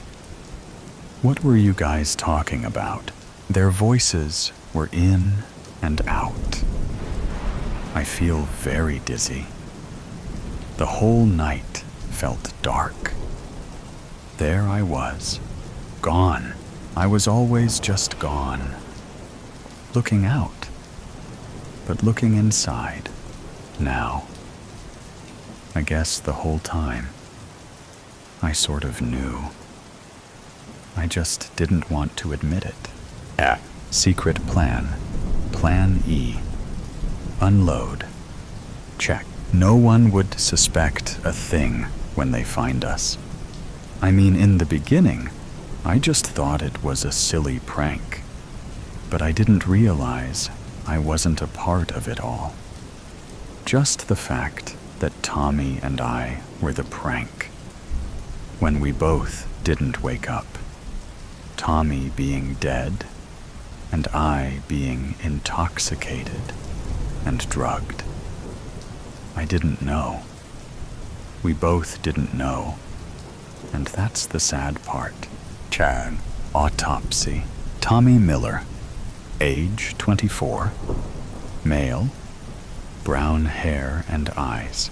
Location of death, in the woods. Time of discovery, Saturday morning, 7:30 a.m. Inward body. Consumption of alcohol. Lungs collapsed. Difficulty breathing. Vomit in the esophagus. Outward body. Pale skin. Red under eyes. Eyes opened. Half naked. Possibility of the cause of death. Choked on vomit. failure to breathe. Francis D'Angelo, age 22, female, blonde hair and green eyes, location of death, in the woods, time of discovery, Saturday morning, 7:30 a.m., inward body, consumption of alcohol, multiple drug consumption, outward body, pale skin, needle markings, bloodshot eyes, eyes opened, half naked, possibility of the cause of death, intoxication, and everything was planned ahead of time, maybe a month before April Fools. Everyone who I thought were my friends, co-workers, had everything planned. All evidence was hidden, and everything was perfectly placed. Everything was supposed to be a silly prank, but it turned out to be a prank gone terribly wrong. How to rob a library. Harry was ready. Harry hated books. The plan was simple. If he robbed the library, there would be no books to read. No books equals no library. Even if the library wanted to buy new books, they would have no place to put them. Phase 10 of the plan was to burn the library to the ground. The mission was ready to go. Phase 1. Knock out any guards. You will need fry pan and 2 ropes. The guards wouldn't stand a chance. There were only 2 of them anyway. What harm could they do? The answer to that was a lot of damage. The guards had been trained in the martial arts, so if you stood in their way, you were burnt toast. Good thing Harry wasn't bred, or the mission would be even more difficult. He slowly crept through the bushes, holding his fry pan in one hand and the rope in the other. Soon he saw a light getting close. A guard was coming. Piece of cake, Harry thought. This was going to be fun. Ding! The guard fell down to the floor, so he was tied to a tree. 1 down, 1 to go. Slowly, Harry crept out of the bushes and looked around. Where was the guard? "Hey, you! Stop right there!" called a voice from behind him. Time for real fun. Harry swung the fry pan through the air, and with a thunk, it came to rest on the guard's head. Thud. Time for Phase 2 of the plan. Phase 2. Disable the security cameras. You will need the pickaxe to be sure that no one found him out tomorrow. Harry would have to hide a lot of evidence, like knocking out the guards. All he had to do was smash all the cameras around him. There were about 20 of them scattered around the place. Number 1. Harry threw the pickaxe through the air. Bullseye. Number 2. It spotted him before he saw it, but no evidence remains now. Number 3, 4, 5, 6. Too easy. Number 7. Whoever designed this must have thought that 1-year-olds were the only criminals around. The rest were too easy to be recorded. Time for Phase 3. Phase 3. Shoot a window on the top floor of the library. You will need a gun. Harry took a deep breath. He got one shot at this. That was all. If he missed, he would have to reshoot. Then it would be more likely people had heard the shots and come to invigilate. Ready, aim, fire. Bang. Smash. The shot couldn't have been better. The window shattered instantly. Time for Phase 4. Phase 4. Climb up the library. Don't do with adult supervision. You will need a rope. Harry took a deep breath. It was time to climb. Using all of his force, he threw the rope up to the smashed window. Then he began to climb up the library. Error in the plan. It has recently rained, and the building is now very slippery. There was no safety gear added to the list. A slip will result in being in a coffin. Harry was about halfway up the 10-meter-high building when the error came into place. He tried to take another step. He slipped and fell. Luckily, he grabbed the rope just in time, so he got away with just a few scratches. So much for a library being a safe place for kids, he thought. Finally, he reached the top. It was time for Phase 5. Phase 5. Take down the librarian. The librarian will never leave. Its post, not even after hours. You will need glue and the remaining rope. Harry looked around, knowing the librarian could be anywhere, watching him.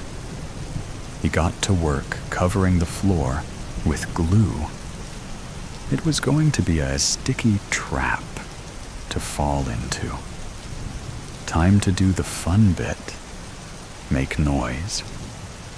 One thing you should know about librarians is they hate noise. Shh is one of their favorite words to use. So, noise would be the bait to the trap. Harry counted to 3, and then, boom. He rejected at the top of his voice. A second later, he heard footsteps coming towards him. "I'm over here!" He cried. The librarian turned around and scowled. "Come here, boy." She yielded, taking a step forward. Squelch. She soon found herself glued to the floor. Now it was time to tie her up, just for the fun of it. Time for Phase 6. Phase 6. Rob the books. You will need a sack. Harry did that immediately, so I won't record that. Phase 7. Get ready to set the fire. You will need some of the stolen goods and petrol. Fun was rising in Harry's soul. Time to get ready for the fire. He walked up to the tied librarian and grinned. Then he ripped some of the books to shreds. Then he sprinkled them all around the room.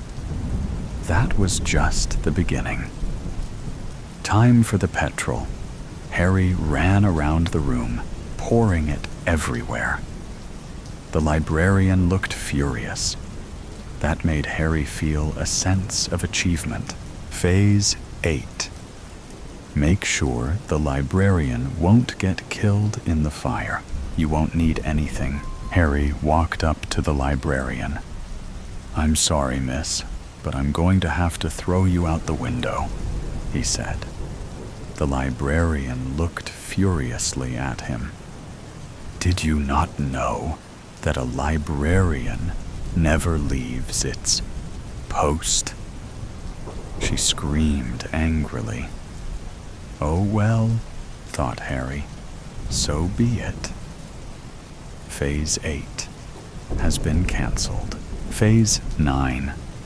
Make sure you can escape easily. You will need a safe place. Harry looked around the room. He couldn't go through the window because the rope would catch fire. He couldn't just stay here, though. He had to do something. It was then that Harry realized that there was a door to the library, so he could just escape through it. Too bad it can't be a bit dramatic, he thought. Phase 10. Light the fire. You will need the matches. Flick.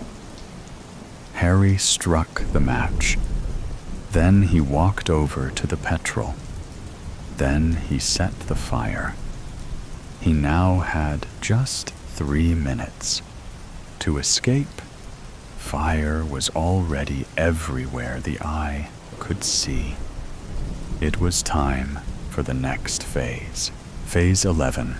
Escape the library. You will need lots of luck. Without looking back at the screaming librarian, Harry raced downstairs. The fire chased him the whole way. It didn't stop until Harry wasn't out of the library. By now, the building was alight in the darkness, so the firemen and police would be here. Phase 12. Throw the sack of books in the river. You will need the sack of books. Harry raced down to the cold, dark river. It was time to get rid of the books. Without hesitation, he threw the books into the murky depths. He smiled as he watched them go. Phase 13. Act innocent. Sirens wailed as the police came to the scene. Time to do the job. Harry walked right past the police, and they didn't notice. Who would expect a kid to break into a library and murder someone anyway? For more information on how to do damage, please go to your local library, if it hasn't been burnt down, and find more of our how-to guides. The Voice Thief. Tom, have you ever been in that situation when you are in a serious emergency, but you can't tell anyone? Well, if you have, you might have a similar story to mine. It all happened last year. I was at McDonald's for my best friend's birthday party when it happened. I was just walking around when a man in a Ronald McDonald costume walked past me. He looked at me and said, "Come here, child." Okay, that was a bit weird, and I was now questioning if this really was a man in a suit. So I kept my distance. That made him mad. I said, "Come here, child." He sneered. By this point, I was freaking out. This man was crazy. I had to warn the others. So that was when I did the only thing I could do. I screamed. That is, I tried to scream. Ronald looked at me and grinned. "Do you want your precious voice back?" he asked. I ran, unable to warn anyone of this monster that was all I could do. And now, 1 year on, I still am. Okay, I know you're wondering, what on earth does that have to do with anything? Well, McDonald's is about to close down. so they're throwing a goodbye party. I'm going to go. I know, my first party in a while. There is but one reason I'm going. My voice. I need my voice back. I would give anything just to hear it again. I'm getting this Ronald McDonald guy back for what he has done. Ronald, my trap has worked. For years I have stolen the voices of children and added them to my collection. Each child has had their life ruined, and they don't have the brains to write a note to warn everyone else. But I have now become bored with my collection, and I decided, why not just capture the kids? I do have an enormous basement to put them in, and who would miss those brats anyway? My plan is simple. Capture all the kids that go to the throwaway party. Tom, the party is on. There are sales everywhere I look. Kids run around like crazy. I try not to get sidetracked by all the sales, but soon find myself in the queue. That's when I saw him, Ronald McDonald. It was time for revenge. Ronald, I can't believe how dumb this kid is. After I took his voice, he still comes to the party. Oh, well, I guess I'm in luck. So far, I have caught 30 kids. I'm going to give this one a jump scare. Tom, wait. Where on earth did that guy go? I sigh. Maybe I might see him again soon. That's when I felt a tap on my back. I turned around, and there he was, Ronald McDonald, his lips a blood-red color. "Come, child," he says. It's all a repeat of the first time we met. I forget revenge and run, and I won't stop this time. Ronald, the kid took the bait. He's running straight into my trap. Now it's time for some fun. Tom, okay. I know you're wondering how I ended up in this trap, but not even I know. I hear a creak as Ronald and McDonald enter the room. He holds my voice in one hand and a knife in the other. "Do you want your precious voice back?" he asked with a grin of pure evil. I wanted to scream, but I couldn't. I had no voice.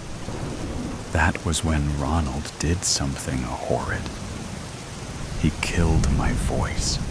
He stabbed it. My voice screamed, and my throat went numb.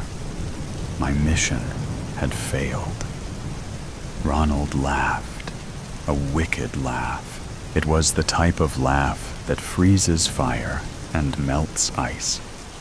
Then it occurred to me. I was going to die. Ronald, this kid has been an interesting type. The type that I like to turn into food. I seized him by the throat and carried him down a long passageway to the food processor. What food would I turn him into? A child nugget. Perfect. What a snack they will be. I'm drooling just thinking about it. Time to drop him in. Tom, I can't believe this.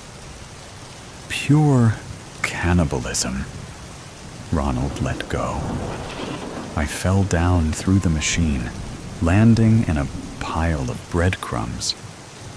Before I could relocate, a huge roller ran over the top of me. I was knocked out cold. When I woke, I was in a freezer, marinating. Ronald McDonald sure has a bad recipe, I thought. It was cold. I was surprised I wasn't dead yet. Then, out of nowhere, a claw grabbed me and I still shudder to think about it. It dunked me in grease. The grease was boiling. And that's when I realized I was being deep fried. I could feel life draining from my body. I tried to climb out of the grease, but it was too slippery. I was going to be a snack for Ronald McDonald. By now, I was just a blob of food in the universe. My breathing slowed, and with 5 minutes left, I would be cooked. Every second became a struggle. I was dying. 1 minute left. You can do this, I told myself. 30 seconds left. You can do this, I said, between each gulp of air. 10 seconds. I gave up. The heat swallowed me up the way Ronald McDonald will when I come out of here. The truth was clear. I couldn't do this. Ronald, ding. The door creaked open and slammed down on the floor. Out came my child nuggets. I licked my lips. Tasty. They smell delicious. I lifted one up and took a bite. Crunchy. Soon I have eaten them all. They should be on the menu. Oh well, I guess it's time to go upstairs. You never know who might be up there, just waiting to be taken. Cia Reyes. Murder case. The doorbell chime filled the anxiety-spilt air. Clemency and I both exchanged nervous looks. We both knew who it was. I walked up to the door while she arranged a few drinks. Oh, welcome. Mr. Wright, please take a seat. I greeted the young man. He was wearing a blue suit and tie, left parted hair, and a shaved beard.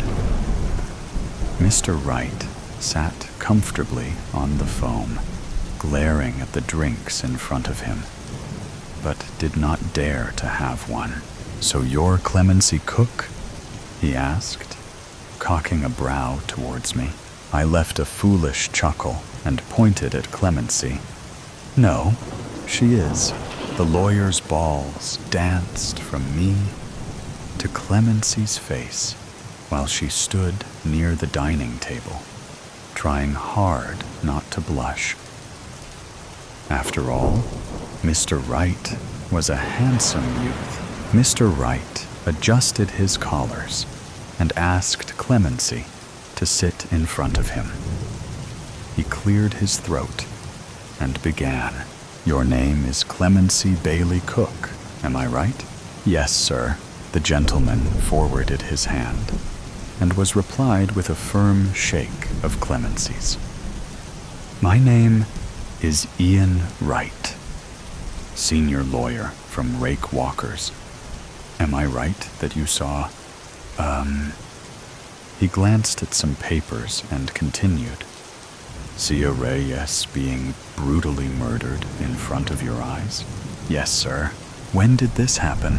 Around 1 a.m. on August 21st. What were you doing at such an odd time at Chargine Road, Memphis? Clemency pressed her lips into a thin line and looked at me. I signaled her to spill the truth. The night before, my boyfriend broke up with me. So in tears and scars, I decided to hit the club. On my way back, I saw, you know, Ian nodded, as if he had gone through the same and understood her pain. Would you like to give some details? I could tell Clemency was not liking this. She never wanted to see the lawyer. It was me who pushed her. As a responsible citizen, and of course, when you are innocent, you should not fear to reach the hands of laws. It is for the betterment of all. Clemency took a deep breath and said, I was all head over heels with wine and was fumbling through the dark streets when I saw them, harshly stabbing the teen, while her screams echoed all around the place. The murderers saw me, but I was drunk, so they might not have expected me to remember anything. But that's what makes me different. No matter how unconsciously befuddled I am, I remember everything. Mr. Wright bent a bit forward. His eyes sparkled a doubtful glint. Do you remember the Terminator's face? Yes, but I didn't know who it was. Ian took out some inked photos from his bag and displayed them all together, like a pack of cards. Any one of these? Clemency thought for a second, biting her lips when she finally pointed at a man's photo, disguised in a scruffy beard and smooth eyes. He wore dazzling spectacles and a cowboy hat. Hard to believe he was cruel enough to cut his employer's salary. Murder was far off. Just one, Ian said, analyzing the chosen photo. No, there were two, but you only have one man's photo. Okay, we will work that out. Ian turned towards me and said, Bring this lady to the court tomorrow. She will be a powerful witness. I nodded my head in agreement and waved the officer goodbye. After a few hugs and words of appreciation to Clemency, I walked the way to my house. I'll pick you up tomorrow for the trial. My last words read, Chanta. Good morning, ladies and gentlemen. Calling the case of the murder of Sia Reyes versus Charles Young. Are both sides ready? The judge's thundering voice alarmed all the ears. I have never been in a trial before, so it was all new. Yes, my honor, came a reply from Ian and his opposition. Your honor, and ladies and gentlemen of the jury, the defendant has been charged with the crime of murdering a 17-year-old girl named Sia Reyes from St. Crim's School in the middle of the Sharjah Road, Memphis, on August 21st. Your Honor, I would like to call my first witness, Alice Reyes, elder sister of Sia Reyes, for a few questions. Let Alice Reyes be presented in the court, the judge announced, thumping his gavel on the wood. Alice Reyes gets presented. I am so sorry about your loss, Miss Reyes. As per my information, you live with your... He gets uncomfortable for a second, but hides it with a cough. Late sister and your mother, about 60 kilometers from Sharjah Road. Am I correct? Yes, came a sore voice from her throat. What made her go to the Sharjah Road? She got a call in the middle of the night from his friend Charles Young, saying he had met with an accident and needed immediate help, and he did not know who else to call. Ian turned towards the judge and said, "My lord, as you can see, Sia was cleverly trapped into coming to the Charjan Road with a 60-kilometer drive without giving it a second thought." "Objection, my lord," came a voice from the lawyer in defense. "Objection sustained," said the judge. The person in opposition stood up and said, "My honor, my client, Charles Young, did not call Sia Reyes in the middle of the night. They have not been in contact for a couple of days now. Here is the call, history of Sia Reyes," handing the bailiff the proof. The judge nodded as he went through the papers. "My lord, I would like to call my other witness, Miss Clemency Cook, through which it would be clear that Mr. Young was involved in the murder," Ian said. "Let Clemency Cook be presented in the court," the judge repeated, hammering his gavel.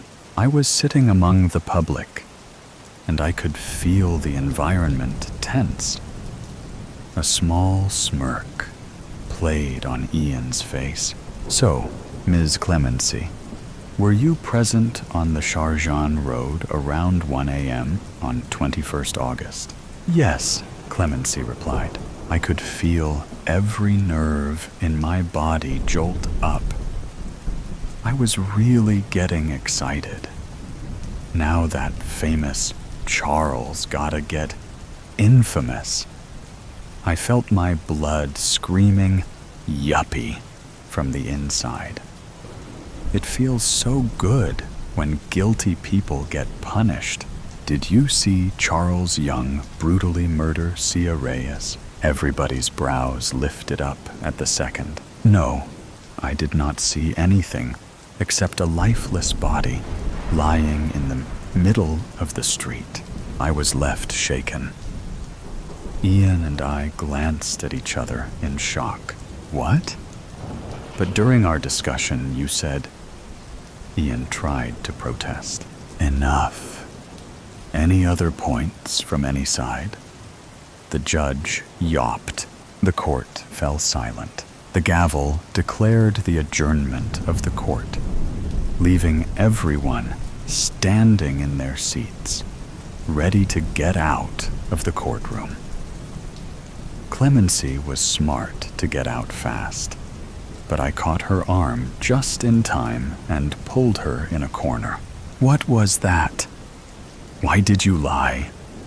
I said, trying to keep my voice low, but my temper was breaking its bounds. "What?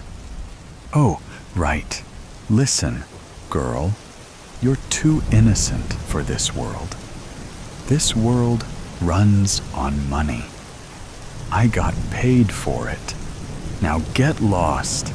I have other work to do." A new voice inside of Clemency spoke. I couldn't believe she just said that, uprooting all my faith in law and humanity in just a couple of seconds. My eyes fell on Alice, who was staring at me as Clemency walked away. I was too shattered to face her. All I could do was mouth, "I am sorry. Thank you, everyone, for reading my story. I have never really attended any court session or have any idea how it works. It is based upon my understanding on basis of bits of information from movies and series. Please forgive me if my context is not similar to the actual process. Regards, Kea." The corpse in the city. The car comes to a halt at the far edge of the car park behind the bank. Tom sits quietly for a moment, as if in a trance, eyes forward. Only his left arm moves as he pulls on the handbrake. His eyes drop, focusing on his finger, pressing the button to release the boot lid. Slowly, he turns his head and glares. Are you going to help me or not? Jim lets out a puff of breath, leans his elbow on the car door, and stands up. His shoes crunch on the dark gravel. The car park is deserted. With wide eyes scanning the area, he moves to the rear of the car and begins wrestling with the wheelchair. This thing's worse than a deck chair. Jim whacks the wheelchair onto the ground and rubs his hands across the seat as he finally gets it unraveled and stable. Tom opens the rear passenger side door and unclips the seat belt that is holding his Uncle Charlie upright. There is now an urgency in his manner. His breath comes in short, sharp bursts as he scurries round the back of the car, slams the boot shut, and then crawls along the back seat toward Uncle Charlie. Line the chair up, Jim. You pull and I'll shove. Tom places one palm on Uncle Charlie's shoulder, one on his hip, groans and pushes. Jim tugs on a resistant arm and leg. Eventually, Uncle Charlie lands with a flop on the seat of the wheelchair. Jim tugs at the black overcoat to straighten him up, tucks in his arms, and lifts his feet onto the footrest. The sound of 4 doors and the boot closing echoes around the vacant car park and surrounding tall buildings. Yellow lights flash, showing the car is now securely locked. Standing back, Tom inspects his Uncle Charlie. What does he look like? Dead, says Jim. Pull his hat down over his face a bit more. Jim grabs the rim of the dark brown trilby and forces it over Charlie's head, then tilts it forward, covering Charlie's eyes. Tom takes another look and nods his approval. Gathering the strap from the back of the footrest, he buckles in his uncle's legs and then wraps a green tartan blanket tightly around them. He places a second blanket across his uncle's lap, covering his uncle's hands, and tucks that securely in down the sides. He straightens his back and breathes out a satisfactory sigh. That'll do. I'm not happy doing this, says Jim. Tom's head spins round. What? I'm not happy. Well, you're a bit late telling me that. If you want some of the money, then you'd better start feeling happy right now. Jim mumbles under his breath, snatches the handles of the wheelchair, and begins pushing it across the loose tarmac of the car park toward the exit. His breathing becomes labored as the wheels spin in every direction. Charlie's head bobs up and down, loosening the trilby. Tom reaches over to straighten it out as Jim marches onwards toward the smooth pavement and the bank entrance. I'll do all the talking. You just agree with me if they say anything to you. The blood drains from Jim's face. He says nothing. The 2 men push the wheelchair into the bank and join the queue. Jim hums to himself. Tom prods him. Jim stops humming. Tom fiddles with his Uncle Charlie's hat and the buttons of his overcoat. Are you all right there, Charlie? Won't be long now, and we can get you home for a nice cuppa. Jim stares at Tom in disbelief. Tom kicks Jim in the shins. Ouch. Next. The cashier's voice booms across the interior of the bank. Can we withdraw some money for my Uncle Charlie, please? Tom points to Uncle Charlie in the wheelchair as he hands over the slip of paper. Is he all right? Says the cashier. He's had a stroke. Sorry to hear that. It's a lot of money. We don't normally deal in such vast sums. He's going into a home tomorrow, and he needs the money to buy bits and pieces. You know what it's like. The care homes take all your dosh. I do indeed. The cashier smiles. If you'd care to wait, I'll sort this out for you. I see your uncle has already signed the slip. Well done, Uncle Charlie. Tom bends over the wheelchair and pats the knees covered by the blanket. Charlie does not move. The cashier returns, stamps 3 sheets of paper, smiles, and hands over a large envelope full of notes through the slit underneath the protective glass. Next. Come on, Jim. Let's get out of here. Tom grabs the handles of the wheelchair, spins it round, and heads for the exit.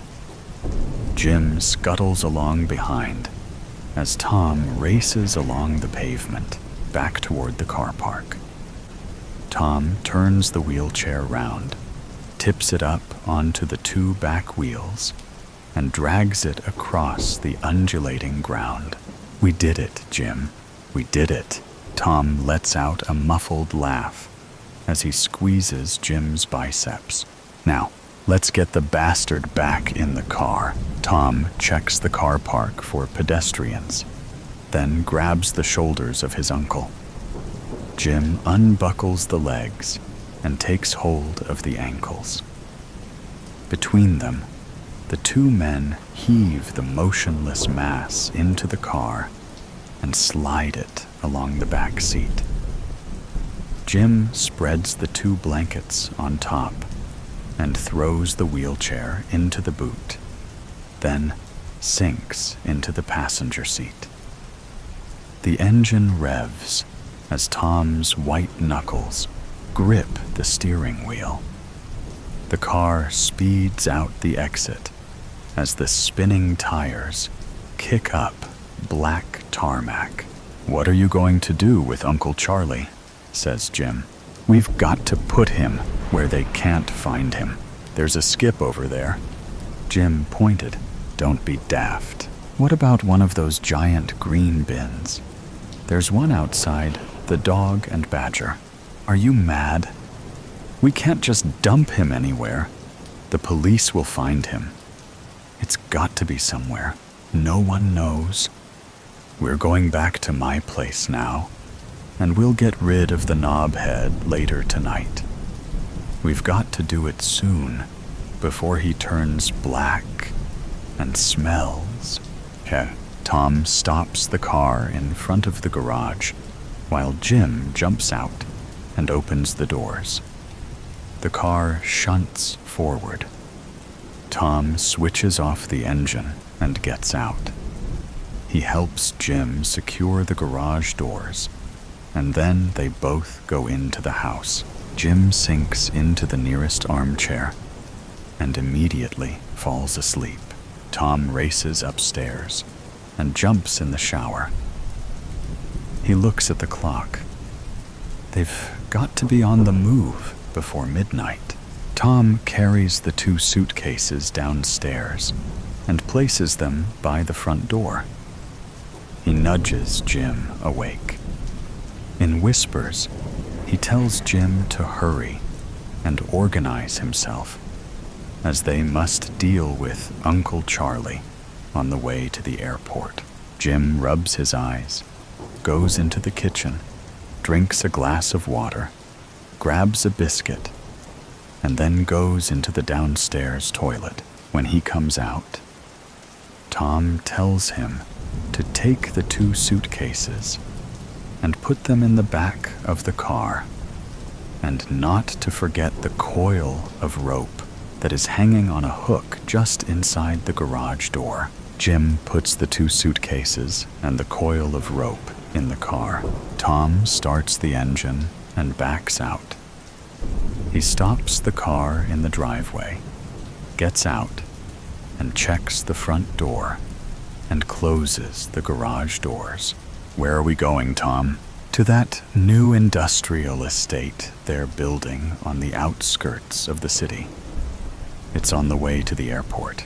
They arrive at the new industrial estate, and Tom parks in a mud-filled lay-by near some railings at the end of the no-through road. Get the rope and tie it tight round that shithead's chest. Make sure you go under his arms with it. Jim takes hold of the rope, pushes it under Charlie's back, and ties it in a tight knot over his chest. Tom takes a jemmy from the boot of the car and lifts a manhole cover and drags it to one side, close to the railings. Tom grabs the rope and lugs Charlie out of the car. Charlie hits the ground with a loud thud. Tom and Jim take an in-breath and look around. Silence. Tom continues dragging Charlie across the mud to the waiting hole. Now you help me lower him in. Slowly, they eke out the rope and lower Charlie into the hole.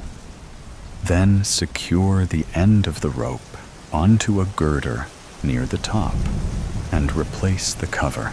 Will he be all right? Says Jim. What do you think? Says Tom. What'll I do with the blankets and the wheelchair? Says Jim. Tom points to some bushes behind the car. Throw them over there. Jim takes the blankets and slings them over the bushes, and then heaves the wheelchair in the same direction. Come on, Jim. We've got an hour's drive to the airport yet. Tom sits back in the seat on the airplane and sips his red wine. Jim's head falls forward, and loud snoring pours forth from it. Tom and Jim pull up a stool at the beach bar, their favorite haunt from previous Spanish excursions. Relaxed and smiling, they order a beer and proceed to quench their thirst for the high life. A heavy hand on their shoulder makes them jump as the tanned, bulky torso of a man stands between them. Don't normally see you 2 idiots here this time of year. Tom flops his head forward, clearly relieved to see it's a friendly face. Hi, Jack. No, you're right. Just visiting for a bit. And where's Charlie? The old bugger hasn't snuffed it, has he? Tom coughs. Jim swallows hard. No, he's fine. Didn't want to come. We've left him hanging around back home.